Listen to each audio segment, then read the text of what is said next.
যার সমর্থনে আমরা উপস্থিত হয়েছি কুচবিহার দক্ষিণ কেন্দ্রের তৃণমূল কংগ্রেসের প্রার্থী অভিজিৎ দে ভৌমিক হিপ্পি, আমার ছোট ভাইয়ের মতো ভাতৃপ্রতিম হরিহর দাস রয়েছেন, মমতা বন্দ্যোপাধ্যায়ের মন্ত্রিসভার অন্যতম সদস্য, এবং দিনহাটার তৃণমূল কংগ্রেসের প্রার্থী উদয়ন গুহ রয়েছেন, সিতাই বিধানসভার প্রার্থী সঙ্গীতা রায় বাসুনিয়া এবং মেকলিগঞ্জ বিধানসভার প্রার্থী পরেশচন্দ্র অধিকারী রয়েছেন। এছাড়াও আমার আপনার সকলের প্রার্থী, তৃণমূল কংগ্রেসের প্রার্থী, মমতা বন্দ্যোপাধ্যায়ের প্রার্থী, অত্যন্ত শিক্ষিত, ভালো ছেলে, বয়স কম, পেশায় শিক্ষক,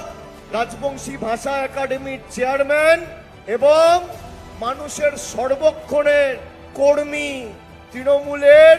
উন্নয়নের প্রতিনিধি মমতা বন্দ্যোপাধ্যায়ের প্রার্থী, তৃণমূল কংগ্রেসের প্রার্থী, জোড়া ফুলের প্রার্থী,